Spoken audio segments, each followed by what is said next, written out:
Hello again, football fans, and welcome back to Two Fat Guys Fantasy Football. This is Anthony coming at you with the next in our series of off-season breakdowns. Today we are going to be taking a look at the Dallas Cowboys. As always, let's jump right into it and take a look at what this roster looked like at the end of the season. This is a roster that is perennially built to win, but kind of perennially fails to live up to those expectations. Roster on offense is led by Dak Prescott. This year dealt with a little bit of an injury, so we got to see some Cooper Rush in there who played really well in his absence. Dak Prescott is a guy who uh, has a lot of talent, um, but last year he also led the league in interceptions. So he made a lot of mistakes that were kind of been uncharacteristic of him in the past few years. But he's a good quarterback in this league and a good guy to build the team around. In the running back room, we were led by Tony Pollard and Ezekiel Elliott. Tony Pollard outplayed Zeke in almost every conceivable metric last year. Um, he just looked like the better back. Great speed, um, holds on to the ball well. Good pass catcher. He's okay in pass protection.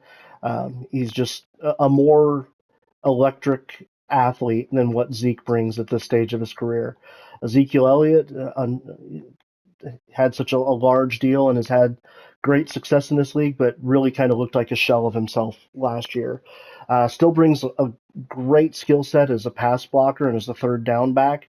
Um, I think he's going to be kind of a good power back alternative, goal line kind of back, steal some touchdowns from people. But I think that's going to be his role moving forward.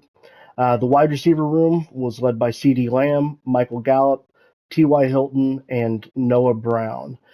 C.D. Lamb is one of my favorite receivers in the NFL currently. Uh, his projection, his trajectory moving forward is that of a true superstar. He's gotten better each and every year. He is a guy that does everything well. He's a good route runner. He catches the ball well, makes people miss in the open field, is reliable. I expect him to take another step forward this year, and I think he could be easily a team's wide receiver one for fantasy. If you miss on some of the top guys, he's definitely a guy worth looking at. But he's one of the top 12 wide receivers in the NFL, in my opinion. Uh, the rest of the room is full of guys that are good. Michael Gallup has some ability, but again, he dealt with some injuries and kind of the production hasn't equaled what the potential shows. So he's a guy that I'd be interested to see how he comes back this year. They did attempt to address the position last year in the draft with Jalen Tolbert, middle round guy, good athlete, but a little raw. So I'll be interested to see how he develops in his first full year with the team and in the offseason program, see if he is able to take that next step and be a contributor. Their offensive line is still one of the best in football, led by Tyron Smith and Zach Martin. They did draft Tyler Smith as well last year to come in and be the future of the left tackle position. He was forced to play quite a bit this year and all along the line. Played some guard, played some right tackle, and played really well. He's a guy that I do like moving forward for them. They just keep investing in the position to make sure that it is solid. Due to some injuries, they also brought in Jason Peters last year, who seemingly has been a solid tackle for 25 years, but he played adequately for them in a emergency kind of role. But even with the injuries, this is an offensive line that still played fairly well. Uh, in the tight end room, they were led by Dalton Schultz. Dalton Schultz is uh, a guy who has had some really good years with Dak and with the Cowboys. Last year was a great year for him. He had a a lot of good production, and for fantasy was reliable most weeks. So he's a guy that could offer some stability at the position moving forward. On defense, the defense is led by, of course, Micah Parsons. Micah Parsons is one of the most talented defensive players in the NFL. He came out of Penn State with um, all the potential in the world and has absolutely lived up to it. He is a true do-it-all linebacker. Um, he's great with the pass rush. He's great in coverage. He is all over the field. Great instincts. He's just a all in all. He's an incredibly talented player, and the perfect guy to try and build a defense around because he can do everything you need him to do. The defensive line, led by Demarcus Lawrence, Jonathan Hankins, Dante Fowler. Uh, I'm going to butcher the name, so I'm not going to try. Um, Osa, this is a D line that played pretty well, maybe not as well as some expected them to play this year, but they did play fairly well. Um, so a group that is good but not overly great outside of Demarcus Lawrence, who may not have looked as good as he has in years past last year. He played well, but he did show signs of kind of regressing a little bit. So we'll see how much he continues to offer moving forward. The rest of the linebackers, Leighton Vander Esch, they have Anthony Barr, Jabril Cox, and Damone Clark, who they drafted out of LSU, kind of to be the future of the position. This is a very athletic group. It is a very good group. Um, I'll be interested to watch the development of both Clark and Cox as he continues to develop. Um, so very athletic guys. They have invested in athleticism at the position, and even though they may be a little raw, they're kind of banking on the athleticism and the potential to come along. In the secondary, Malik Hooker was brought in a few years ago in free agency to play that free safety spot and has been very solid there.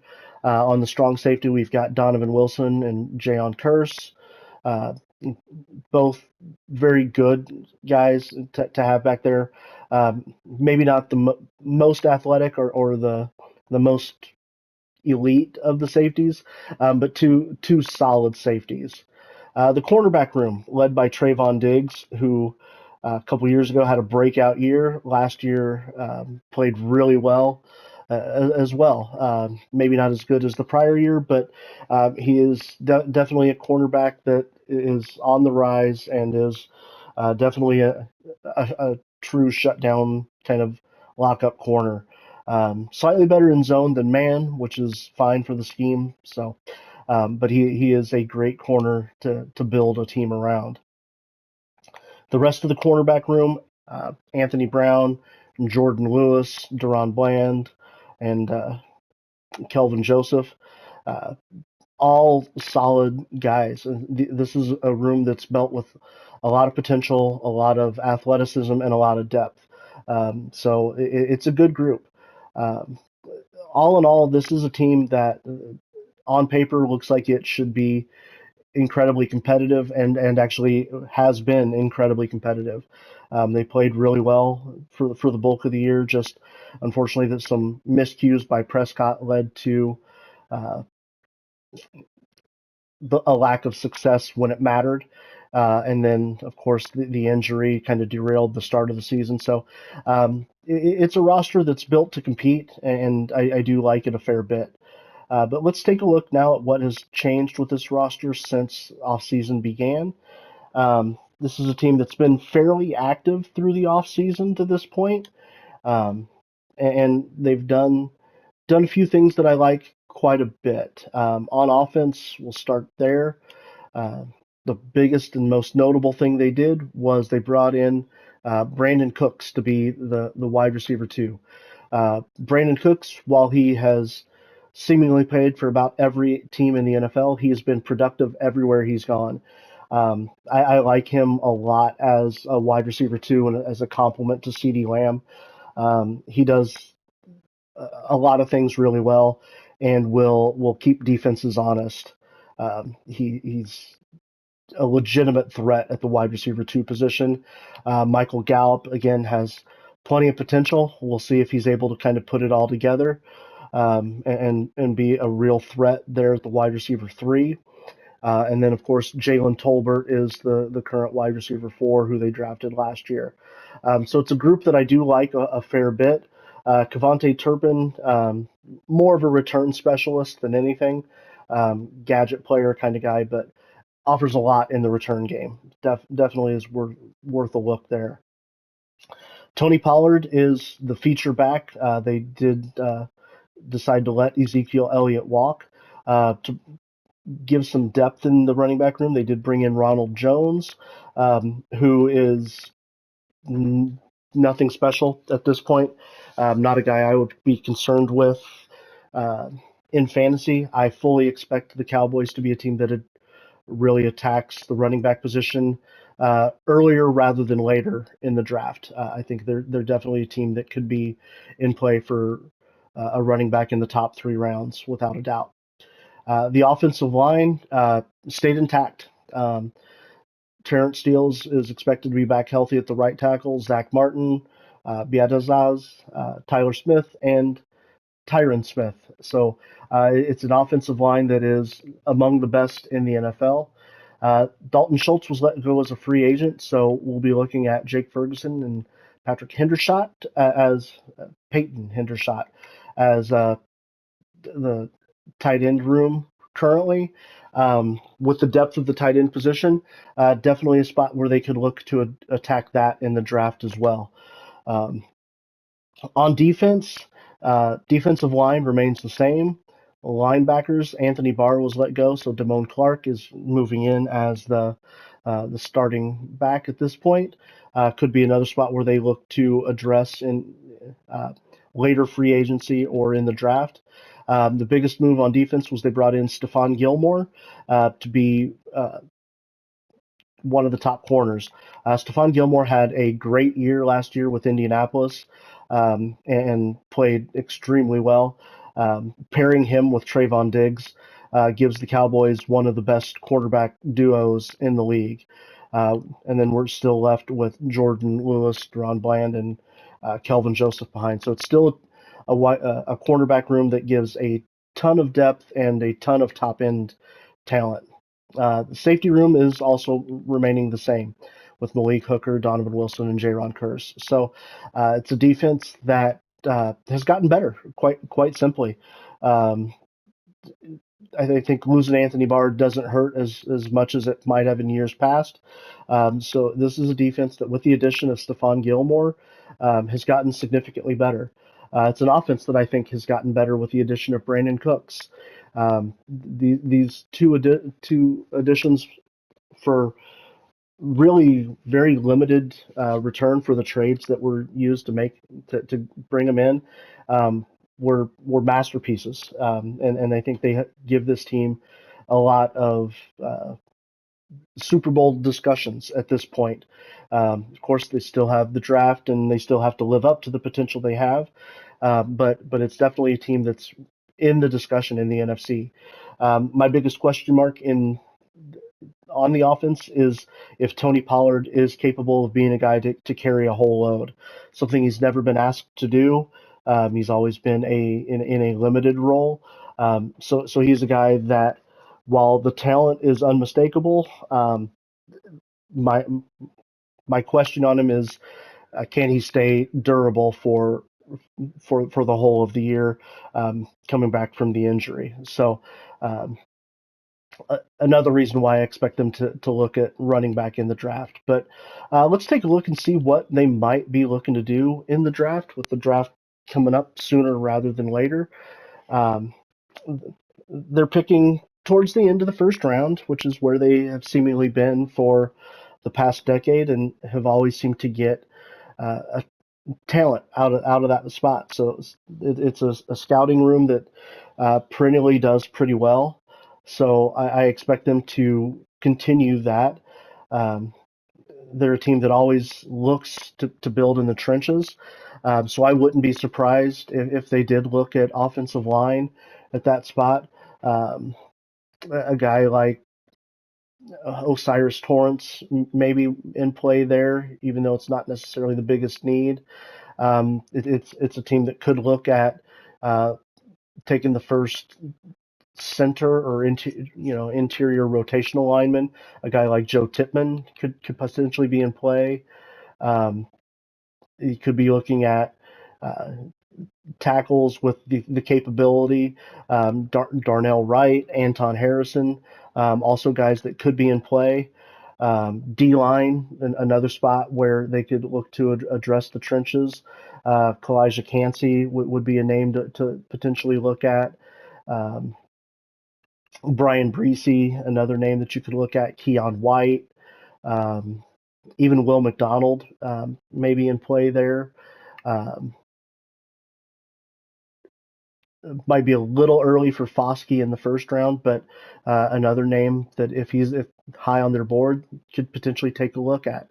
A spot that I think that they might address just due to the sheer depth of the position would be tight end. I think this would be a perfect spot to bring in a guy like Michael Mayer or Dalton Kincaid. I think he could step in, be the starting tight end, and really take over that Dalton Schultz role. And honestly, I think both of these guys are slightly more talented than what Schultz was. So they might even offer more at the position than what Schultz gave you. So tight end would be definitely a spot that I would look at for them in the draft. Um, if he still happens to be around, Bijan Robinson could definitely be in play. They could even be a team that might be enamored enough with him to move up. Um, Jerry Jones likes his Texas guys, and he likes having a solid running back. So Bijan Robinson might be the play for them. Wouldn't be for me, but but definitely uh, could be in play. They could also look at receiver. This is a spot where some of the receiver talent starts to hit. The guys seem to be available. Somebody like Jordan Addison would come in and pair nicely. Zay Flowers, Josh Downs, all names that could kind of pair nicely with that room. Um, I don't think they're going to be looking at corner or secondary at all. But off ball linebacker, a guy like Jack Campbell could be somebody that they could bring in. Trenton Simpson, another guy that they might look at. Um, Drew Sanders. These are all quality names for them. I'm not looking at pass rush. I don't believe. Um, possibly, if a guy like Nolan Smith is still sitting there on the board at this spot, it'd be hard not to take him and to pair that athleticism with the athleticism that you've got uh, from Micah Parsons. That would be a scary duo. So definitely, if the right kind of talent is there, absolutely take a look at it. But I'm not sure that it will be there at that time. But for me, my expectation for them and kind of what I have them mocked, I always end up right now. Michael Mayer just makes too much sense for me, and that's kind of where I expect them to go. But like I said, they're a team that always does like to build through the trenches. So it wouldn't surprise me if O line or D line was the move there. But all in all, the Cowboys offseason has been very good. They're a team that I do like more now than I liked at the beginning of the offseason, and I liked them a fair bit at the beginning of the offseason. So definitely a team that to look for once the season starts. We're going to be hearing some preseason buzz about them, like we always do, and we'll see if Dak can have the bounce back year that they'll need him to have in order to meet that potential. But that's going to do it for me. As always, we will be continuing this series all the way through up to the draft when we're going to get through every single one of the teams.